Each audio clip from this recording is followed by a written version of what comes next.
Discover solutions to issues that affect your family and professional life with practical information to help you get past life's adversities.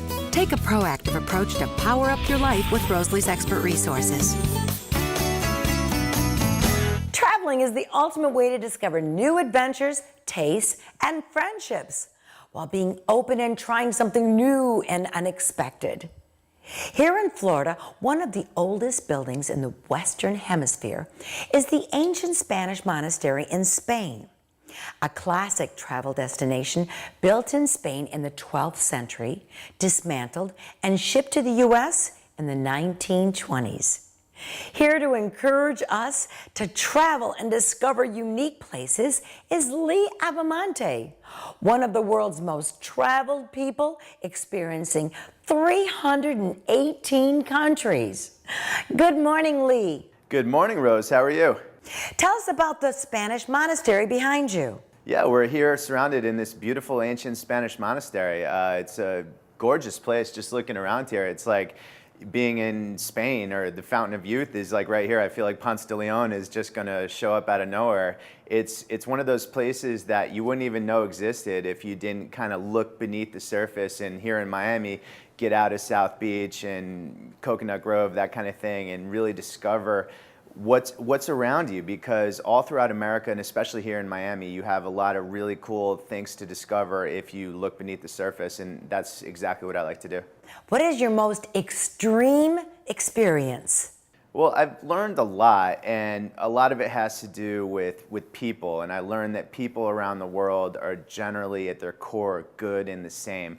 And I've also learned that a lot of times it's not the people who decide, the government's role in global affairs, so they have no say in the matter a lot of times. So I find that you can't really judge the people by the government. So like one of my favorite experiences with people is in Libya, and we all know the story with their government, but that's kind of the thing about travel. It's all about discovery, and you can find more about my top 10 list on the Brookside Chocolate Facebook page.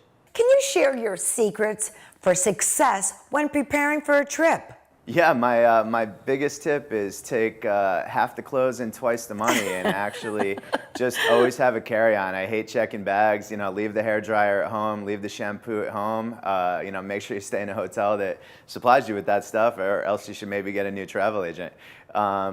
Just relax, take what you need, but don't take too much. And if you ever need something, what better souvenir to have than to buy something on the road, So how about those of us who fear going to unknown countries and not understanding the cultures? Well, I always say that the biggest thing about that is just use common sense.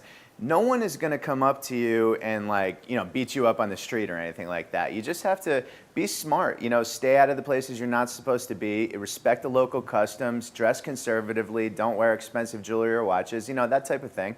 And just use common sense, the same thing you would do in Tampa or Miami or Minneapolis. It doesn't matter where you are. You're always going to use common sense, so it really doesn't matter if you're in England or France or China or Somalia. You just use the same common sense, obviously, and do your research and know what you're getting yourself into. That's another thing that I can't stress enough is know your surroundings, know what you're getting yourself into, and know what's going on in the country, the current events at the time.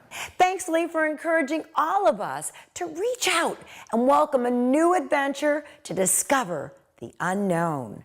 And happy travels to you. Thank you very much. You too. Take care.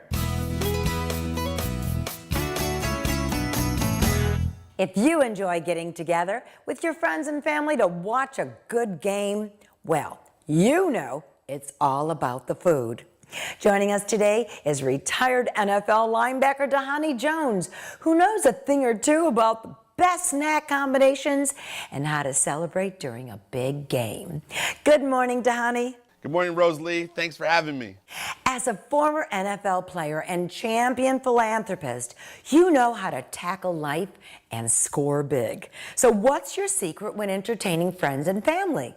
Oh, when you're entertaining friends and family, you have to have the spread. You have to have the most amazing group of people get together and have something right there at the center of all the action, and hell of a good sour cream dip with all the big, bold flavors actually allows that to happen. Whether you have French onion, jalapeno cheddar, or bacon horseradish, it just makes it happen. Thanks, Dhani, for sharing some of your game party treats that are crowd pleasers for all. All right, thank you so much, Rosalie. Feeling and looking confident reveals we've invested time in ourselves.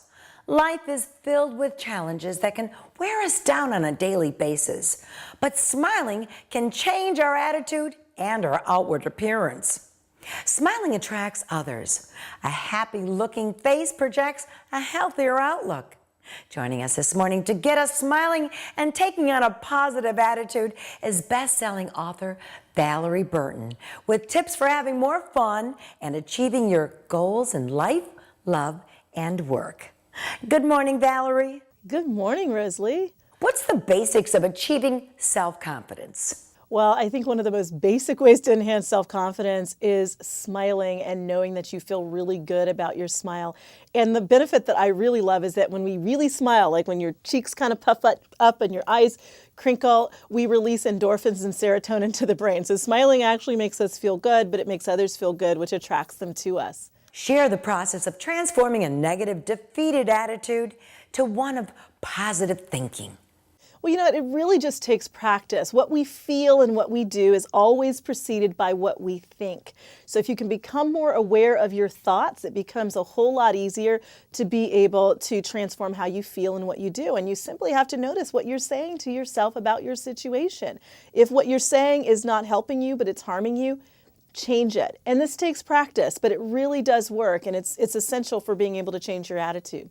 So how can we get through a series of life's disappointments and not end up being bitter? You know what? It really is a decision.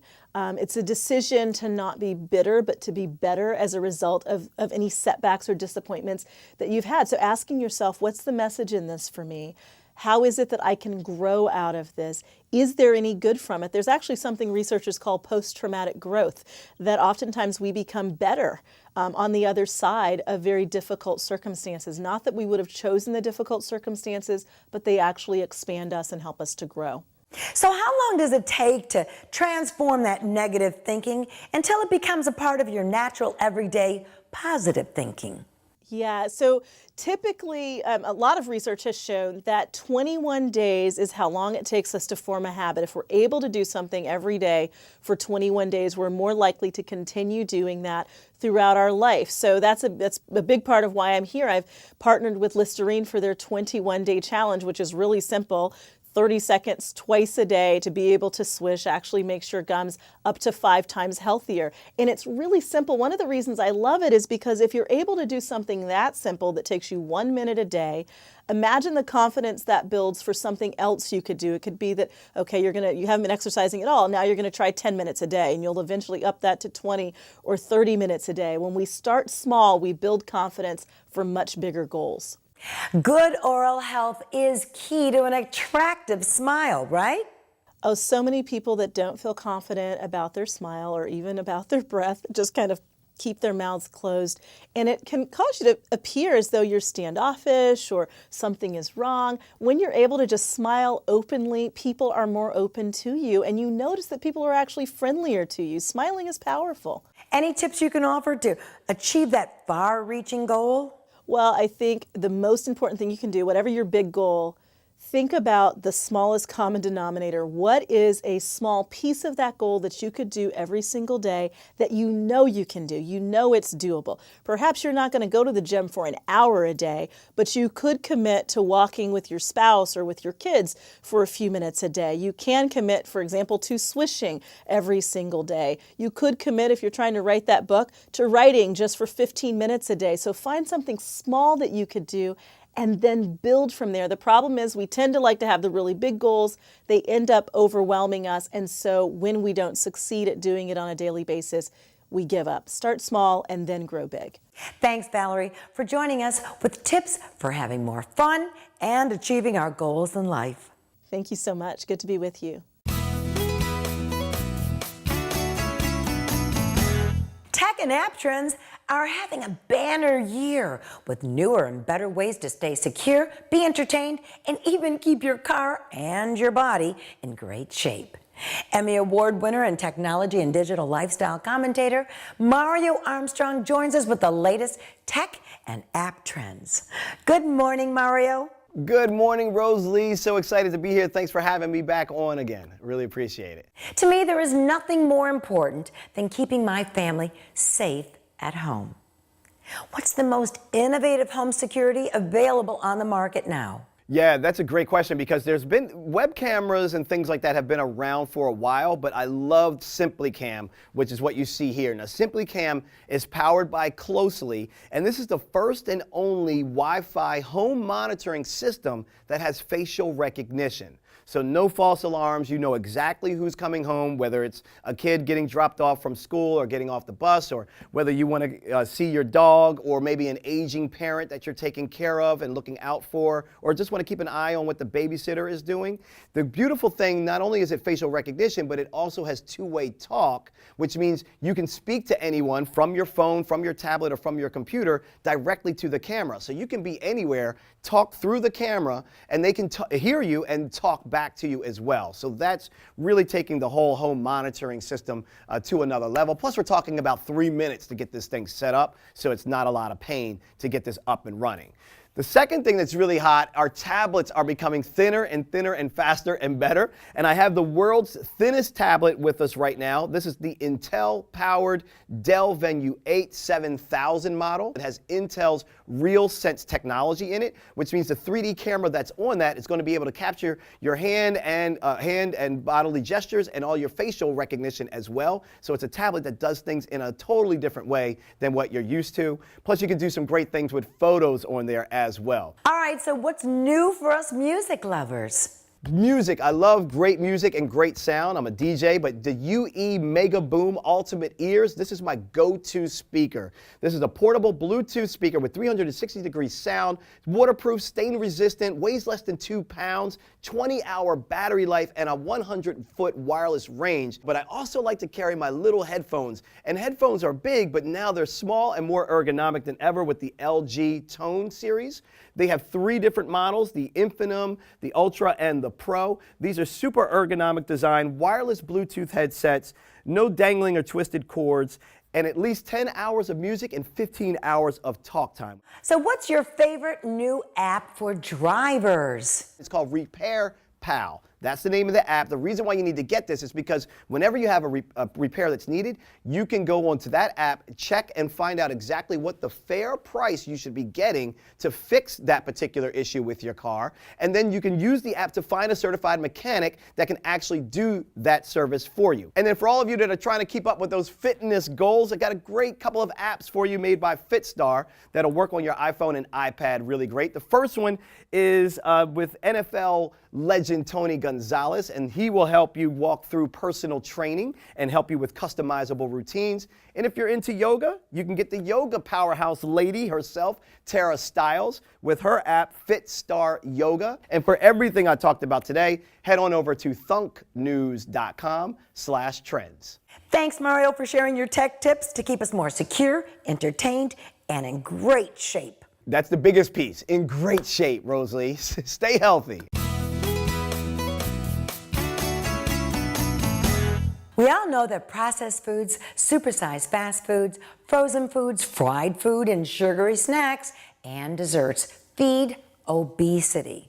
According to a recent heart health survey by Cleveland Clinic, 52% of Americans tried to improve their heart health in the past year, but chose the wrong diet. Joining us this morning to help us get heart healthy is Dr. Stephen Nissen, Chairman of Cardiovascular Medicine at Cleveland Clinic. Good morning, Dr. Nissen. Good morning. Doctor, according to this heart health survey, men are less likely to change their diet due to a personal experience than women. Why is that? Well, I think women are much more conscious about their body image and how they look, and I think that plays a big role in why some people are willing to make the effort to lose weight and others are not. The survey also uncovered that the biggest negative influence in people's diets is fast food and vending machines. So who's hitting the vending machines a little harder, men or women? Well, I think they're both hitting it. You know, It's so easy to just to stop and get a fast food dinner. We're all busy. Often, both men and women are working in the home, and cooking takes time and it takes energy, and people aren't willing to make that effort. But if they can make the effort in cooking healthy meals, it can help them tremendously to lose weight, because fast food is generally very high in calories. Why is obesity the root of heart disease? Well, the more obese you are, the harder it is to exercise. And so people get, not only do they get overweight, but they get more sedentary. And this image of the couch potato, the man or the woman who's going to spend most of their evening sitting and watching television rather than taking a walk. And that's a problem, because the two are working together and they're working against heart health. Both obesity and sedentary lifestyle are two factors that work in concert to increase the risk of heart disease. So what diet tips can reduce heart disease? Americans are confused about diet. Many Americans have been led to believe that a low-fat diet is the healthiest diet, and that's not what the evidence shows. The best evidence is for a diet known as the Mediterranean diet, which is in fact not a low-fat diet. It's rich in fruits and vegetables, more fish, less red meat, but it has a lot of olive oil. And in a very large study, a diet that was enriched in olive oil actually reduced the risk of heart disease by about 30%. Thank you, Dr. Nissen, for joining us this morning to educate us, to manage our health, to prevent heart disease. It's a pleasure to be with you. Type 1 diabetes accounts for about 10% of all diabetes cases, and it's due to the body's failure to produce enough insulin. Diabetes is a demanding disease that requires day-to-day or hour-by-hour management. Here to discuss new integrated technology to help millions of Americans living with diabetes better manage their disease is diabetes management expert Dr. Corey Hood and Carrie Sparling, diabetes advocate and author of the most widely read diabetes patient blog. Good morning to both of you. Good morning. Good morning. Doctor, give us a better understanding on how a person develops type 1 diabetes and the challenges they face with the disease and the effects of the disease. I think that while there's certainly plenty of cases of diabetes in the U.S., about 10%, like you said, are accounted for by type 1 diabetes. And type 1 is an autoimmune disease. It develops simply in a way that it's attacking the cells that produce insulin.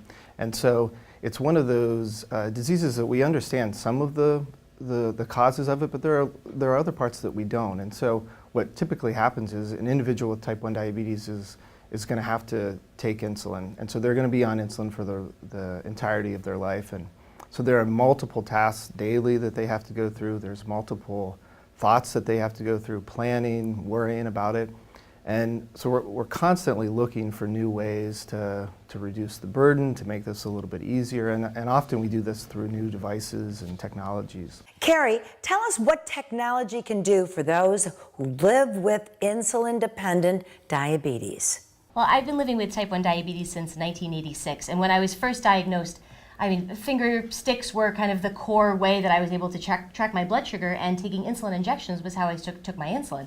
But to have the Animas Vibe system now, which is an insulin pump integrated with a continuous glucose monitoring system, it's one of those things where it takes these two burdensome sorts of moments of diabetes management and helps streamline them into something that I don't have to worry as much about. So quality of life for me is improved. Doctor, how has continuous glucose monitoring improved blood glucose control? I kind of think about continuous glucose monitoring, or CGM, as kind of GPS for your blood sugar. So it gives you a good sense of where you're at right now, where you've been, where you're going, and how quickly you're going to get there.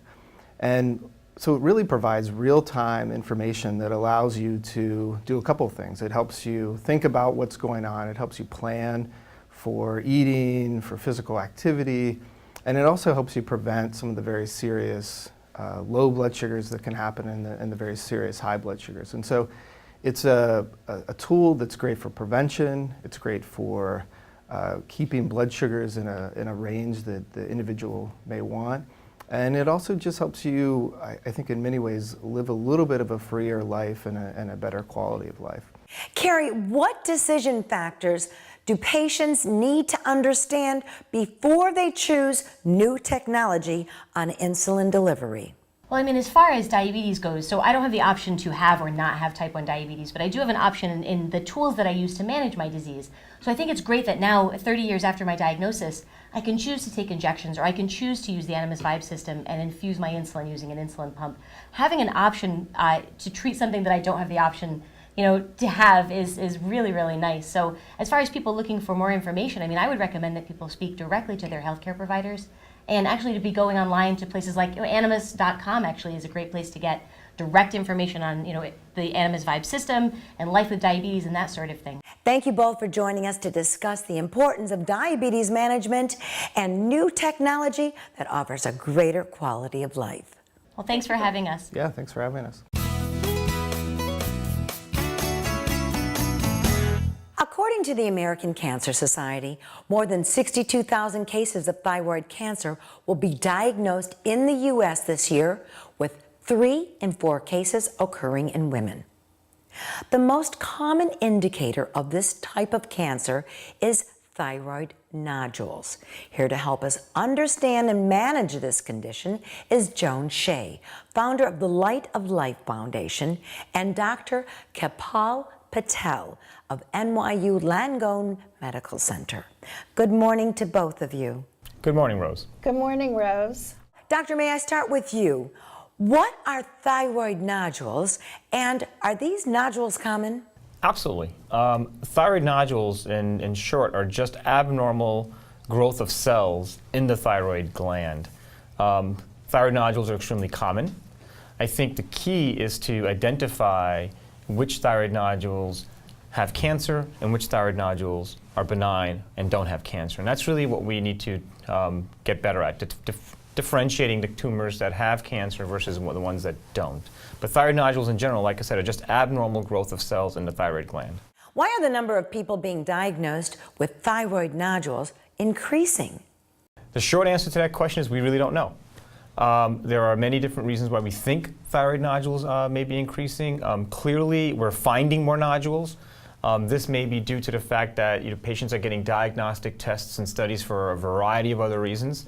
Often, they'll get a scan for some other reason and will pick up an incidental thyroid nodule. So that could clearly be one reason as to why we're seeing an increase in thyroid nodules. But that may not account for the full increase. So there clearly are other reasons that may be there that we're just not aware of.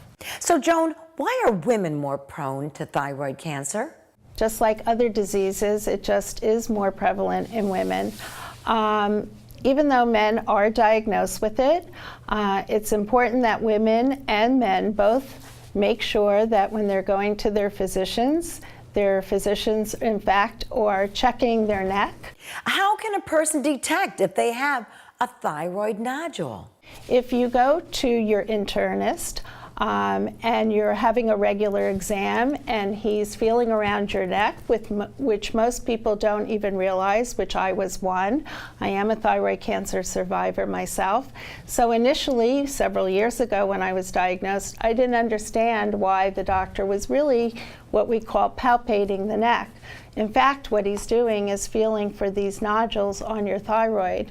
If in fact he feels a thyroid nodule, he'll indicate that to you, and then you need further testing. Thank you, Joan and Dr. Patel, for creating awareness this morning of thyroid cancer and taking a proactive approach to self-check and see your doctor. Thank you for giving us this opportunity this morning to talk about thyroid. Thank you very much. Florida ranks 49th among the states for mental health programs to address the needs of those with bipolar disorders, severe depression, or schizophrenia. The Kennedy Forum and the Morehouse School of Medicine joined forces to launch the Kennedy Center for Mental Health Policy and Research. Joining us this morning to discuss new research on the state of mental health and addiction in America is Patrick J. Kennedy, former U.S. Representative from Rhode Island and founder of the Kennedy Forum. Good morning, Representative Kennedy. Good morning, Rosalie. What is the state of the union in mental health and addiction? Well, it's a state of great possibility. We have some new laws on the books that require that brain illness be treated like any other physical illness, that we treat the organ of the brain like we would the heart, the lungs, the pancreas. The fact of the matter is, even though it's the law, we need to put it into practice. And so the Kennedy Forum, partnering with Morehouse School of Medicine, is about disseminating how that should happen and how we're going to make sure that we hold those accountable that should be held accountable. Not only payers, ensuring that they treat mental illness the same as they would cancer or cardiovascular disease, but also providers to make sure that they adhere to the best practices that we would expect if we were being treated for any other physical illness. So that's really our charge, and of course we have a lot of work to do as well. Has the discussion on mental health evolved since President John F. Kennedy addressed Congress 52 years ago? Well, my uncle, President Kennedy, really nailed it when he said that the mentally ill need no longer be alien to our affections or beyond the help of our communities. That really should be the template for our modern-day mental health policy. First of all, we shouldn't be afraid to treat these illnesses because they affect every family in America. And second of all, we shouldn't just look at the medical system as the only place to treat these illnesses. It's the medical system plus the supportive living system that's going to make the biggest difference in the outcomes of people suffering from mental illnesses. So this is about taking a new approach, using the modern science that we have and the tools available to us that we have and technology and the like, to really improve dramatically the early intervention of those with mental illness and the treatment of these illnesses as the chronic illnesses that they are. All right, so what's the Kennedy's Forum plan to advance conversation, resources, and direct action? Well, we're going to hold the payers accountable. We're going to make sure that the parity law is implemented. And we're also going to encourage standards and practices for those who are providers so that we make sure that when we're paying for something, we're getting outcomes for what we pay for. These are the things we need to pursue, as well as prevention, which should be a policy that everyone ought to be for if it's about reducing the burden of these illnesses both on individuals and our society. Thank you, Representative Kennedy, for advocating to bring business leaders and government agencies together to eliminate stigmas and create equal access to mental health care. Thank you very much for having me, Rosalie. Managing your heart health includes diet and exercise. Good oral health results in self-confidence to achieve your life goals. Smiling makes us more attractive and changes the mood of others. In addition, it boosts our immune system. So share with us how your smile makes you feel more empowered to empower others at facebook.com/Rosalie Show or visit us at rosaliearchershow.com. Thanks for joining us this morning, and we will see you soon.